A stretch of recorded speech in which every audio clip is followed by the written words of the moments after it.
Hello, good evening and welcome to Express News, our rapid fire news and updates show. I'm Gautam Roy. Let's begin with the top story.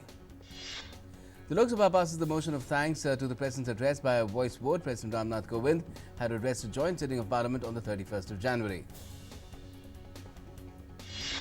Prime Minister Narendra Modi asserts at the Lok Sabha that CAA will not affect any citizen of India, slams the Congress and the other opposition parties for inciting people by spreading falsehood for vote bank politics.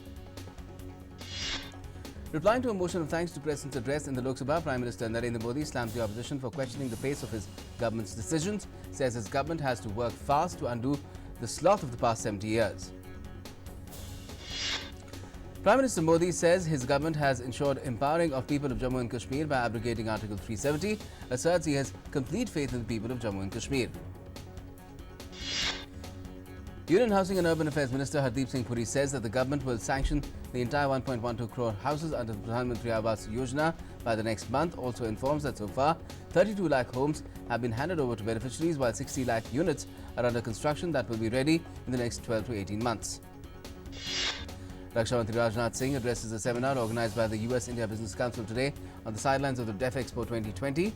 The Raksha Mantri says that the US is one of the largest defense exporters to India and the world, and that the Indo-US collaboration will be the biggest in the century. 100 Russian and over 200 Indian industry leaders participated in the 5th India-Russia Military Industrial Conference on the sidelines of the DEF Expo 2020 conference. 14 MOUs were signed between India and Russian companies under the Make in India initiative.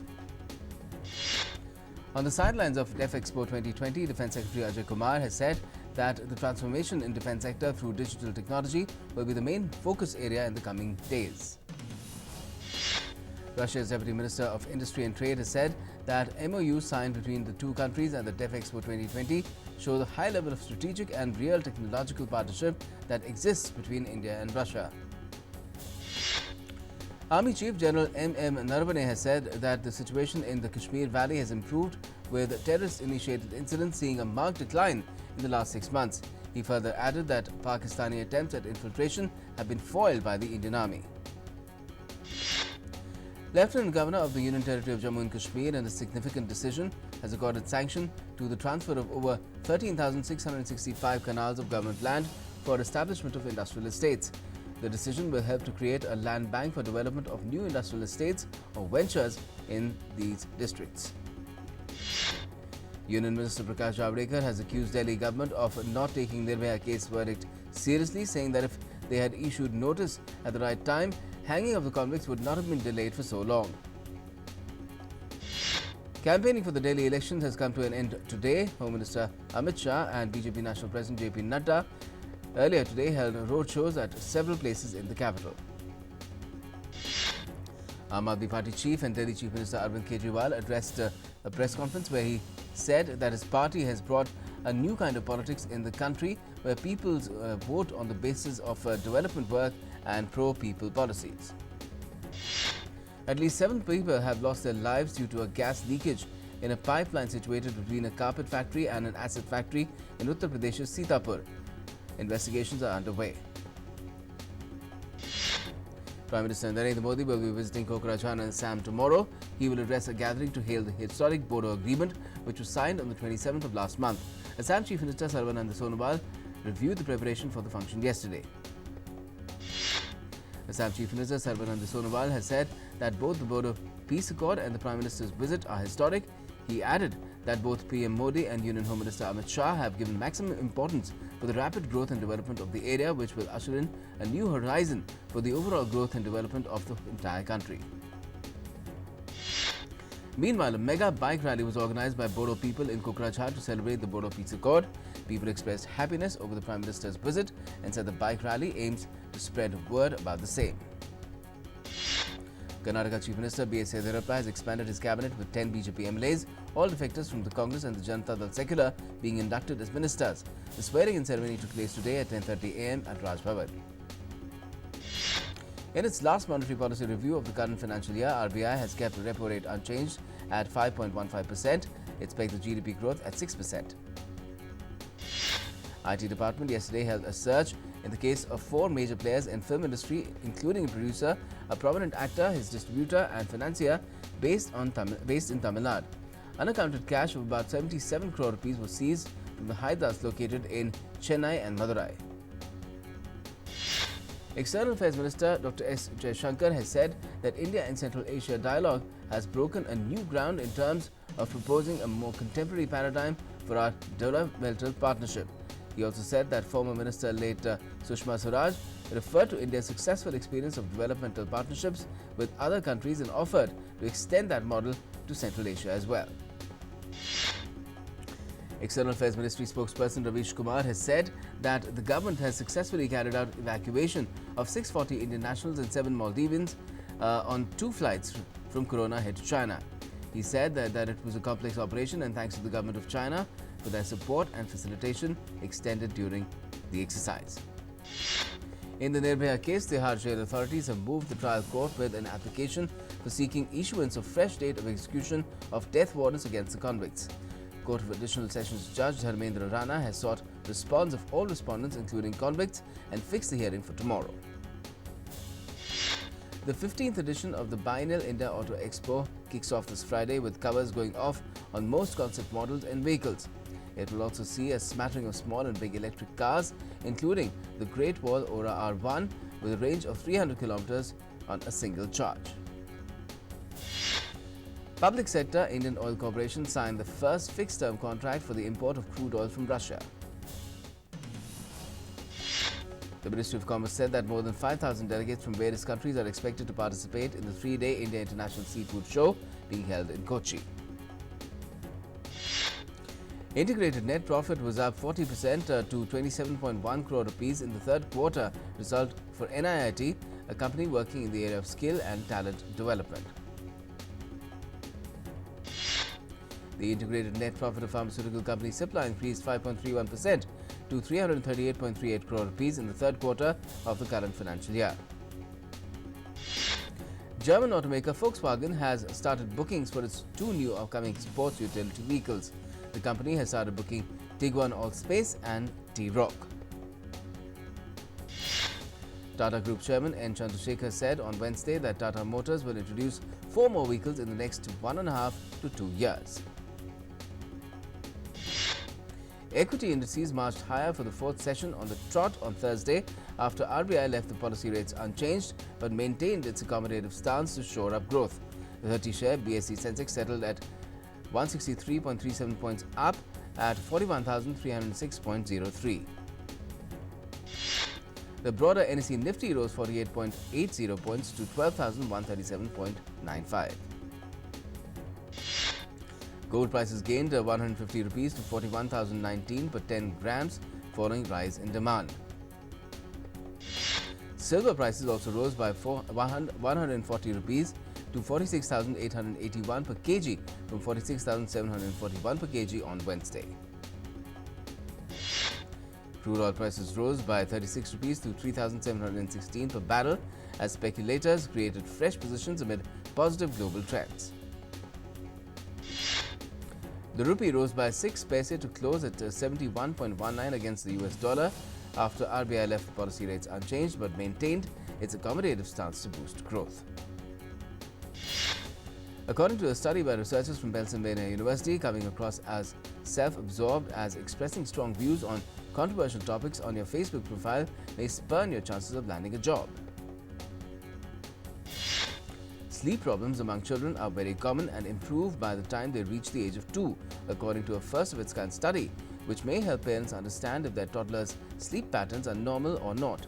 The study noted that it is best for parents to consult clinicians if a child about a year-old is awake for more than 45 minutes at night or an 18-month-old infant is awake over 30 minutes.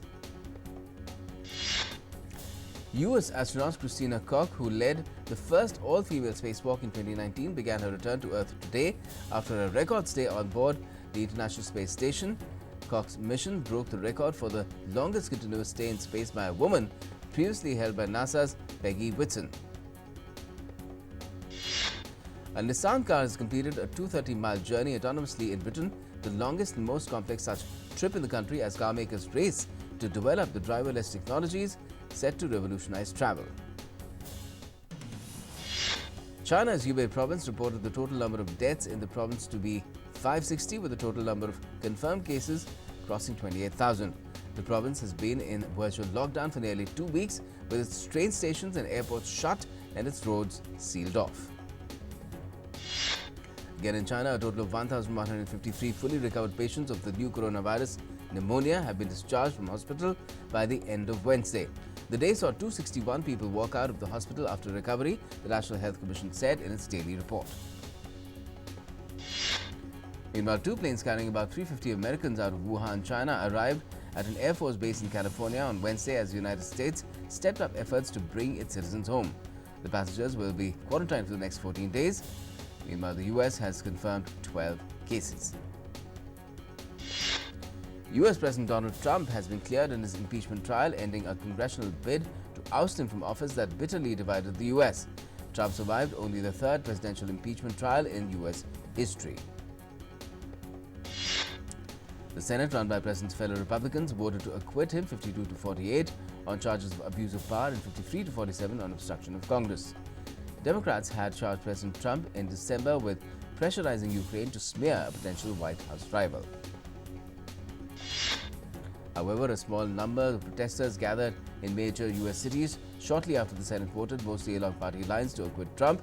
Demonstrators gathered outside the US Capitol to protest the decision and call for Trump's removal.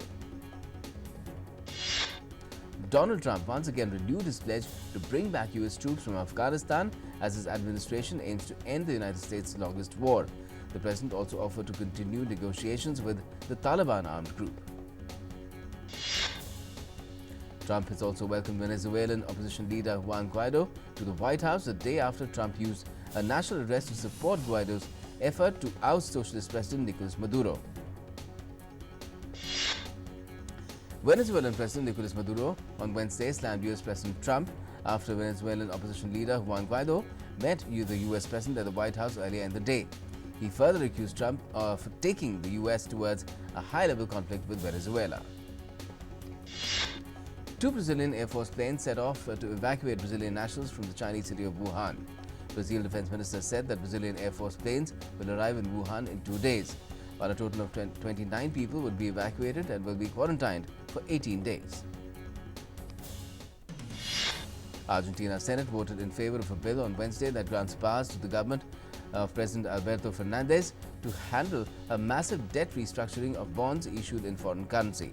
The bill, which was approved by the lower house on the 29th of January, was passed unanimously by the Senate. A heartbreaking scene was witnessed in the central Mexican state of Michoacan as parents held funerals for their children killed in a blaze of gunfire at a slot machine arcade, part of a wave of violence sweeping the country's avocado heartland. A total of 7 police officers have been suspended by Chile's police after a CCTV footage of an incident on the 29th of January 2020, which was released this week, showing police attacking 18-year-old boy Matias Soto. The video shows Soto being chased by a police officer and being beaten brutally. The United Nations Security Council will meet today to discuss the current situation in the Syrian city of Idlib, a Security Council source said on Wednesday. The meeting was called by the United States, France and the UK.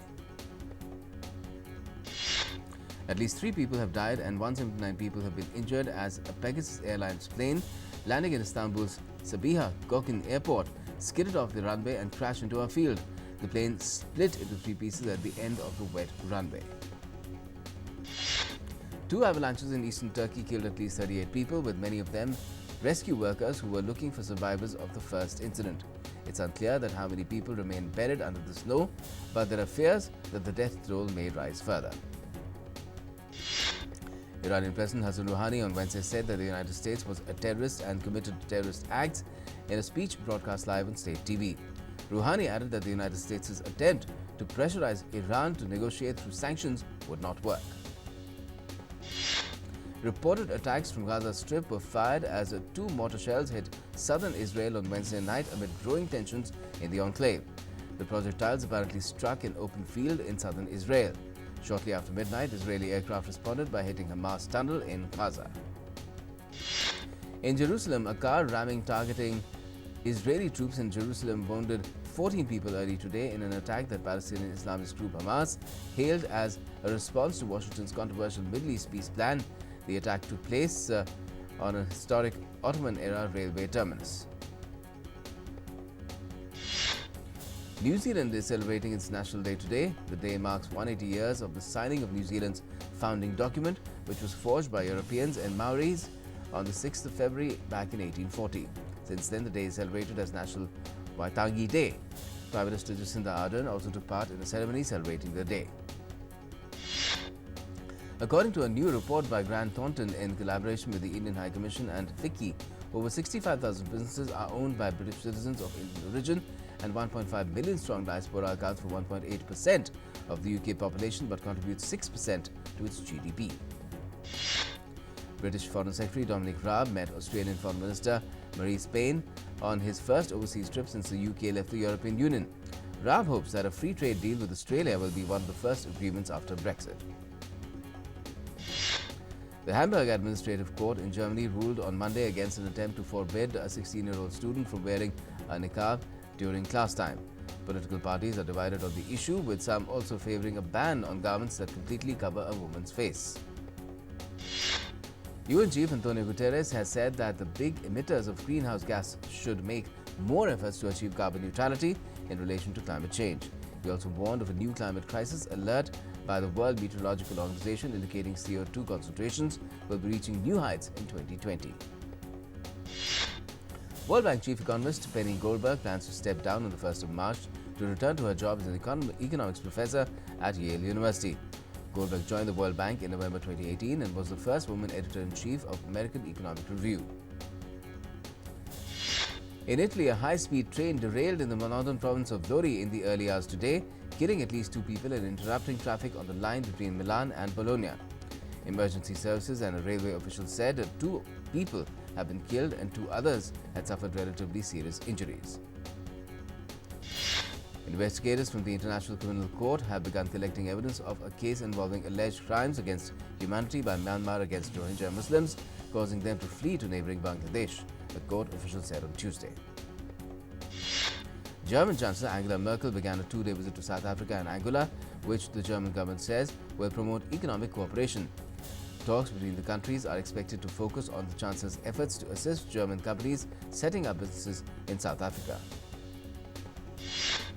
Amid raging bushfires, Australian farmers took shelter from showering embers and flames from what surrounded their Australian property. As the fire roared over, the couple, Donald Graham and his wife, estimate that they were inside for about 15 to 20 minutes before they emerged and spent the next few hours fighting a fire threatening their shed.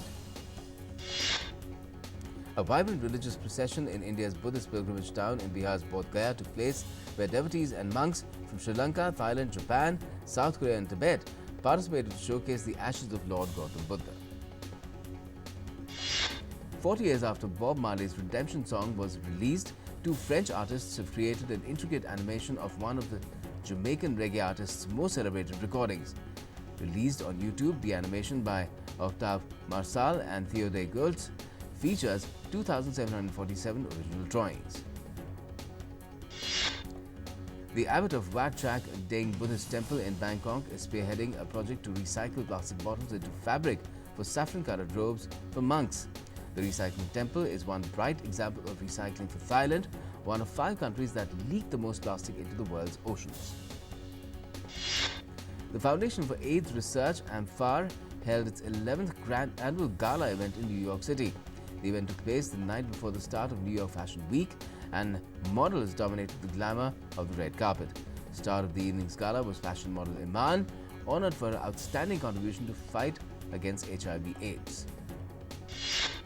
Nike on Wednesday unveiled its Olympic collection, gathering US sport legends in an up-tempo fashion show in New York to show off what the team will wear at the Tokyo 2020 Games.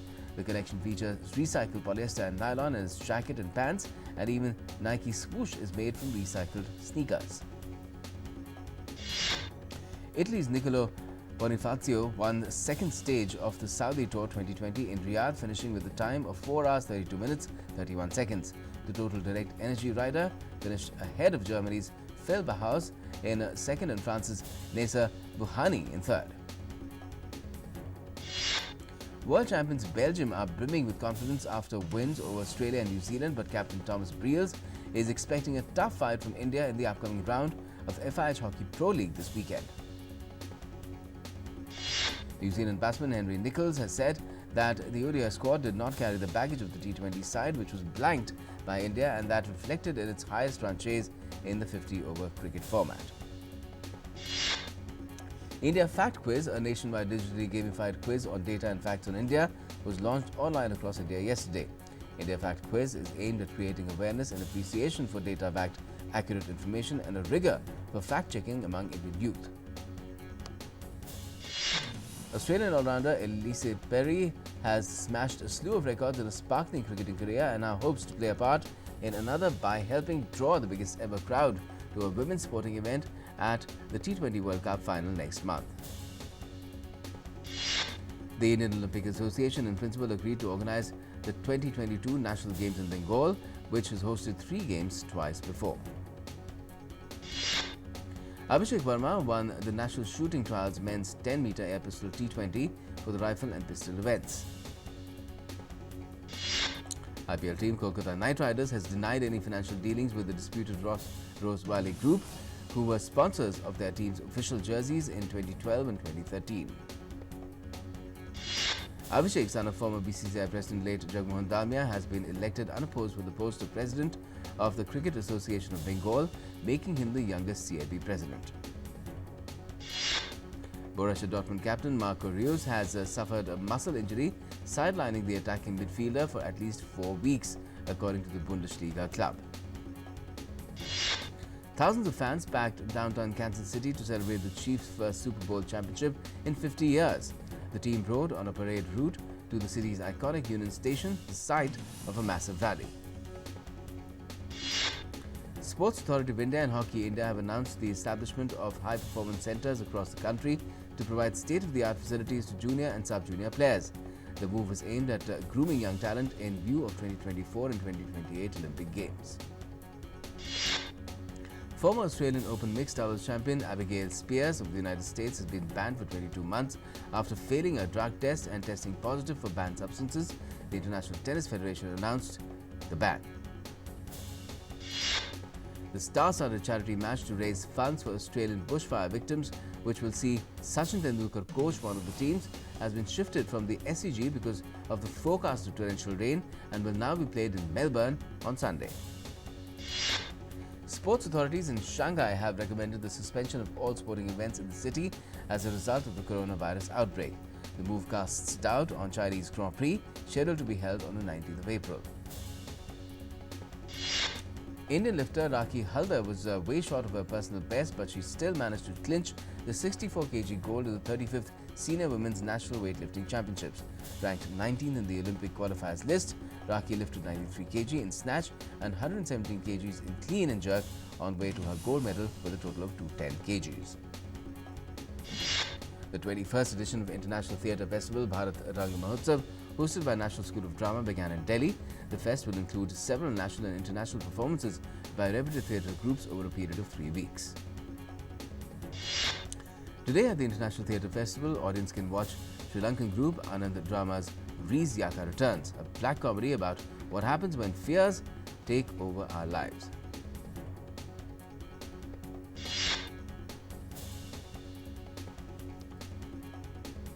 And there will be another play Conference of the Words at the Theatre Festival as well. Director S.S. Rajamouli has announced a January 2021 release for his next magnum opus, RRR, after the Bahubali series. The period epic boasts of an ensemble cast starring Ram Charan, Junior NTR, Alia Bhatt and Ajay Devgan. The Oscars' world-famous red carpet has been laid down ahead of the big event, where stars will turn out in their fineries. Workers rolled out the red carpet at the Dolby Theatre in Los Angeles.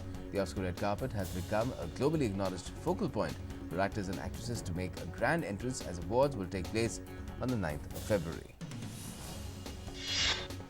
Hollywood legend Kirk Douglas, the cleft-chinned movie star who fought gladiators, cowboys and boxers on the screen and Hollywood establishment, died on Wednesday at the age of 103. Hollywood has been paying homage to screen actor Kirk Douglas, who died at the age of 103 on Wednesday, with a floral tribute being placed over his star. with commoners and fans of the star arriving at the Walk of Fame paying tribute to the veteran star. Celebrity models Kendall Jenner and Gigi and Bella Hadid were revealed as the faces of Burberry's new Spring-Summer 2020 campaign. A short behind-the-scenes video released by the British fashion house showed the Hadid sisters and Jenner posing. G. Venkat Ram is bringing Raja Ravi Verma paintings to life in a calendar shoot for Naam Charitable Trust. 11 celebrities from Tamil and Telugu movies including Shobhana, Khushbu, Samantha, Ramya Krishnan are featured as women from the iconic artist's works. That's all we have for the moment in Express News. All the latest continues right here on DD India. Stay tuned.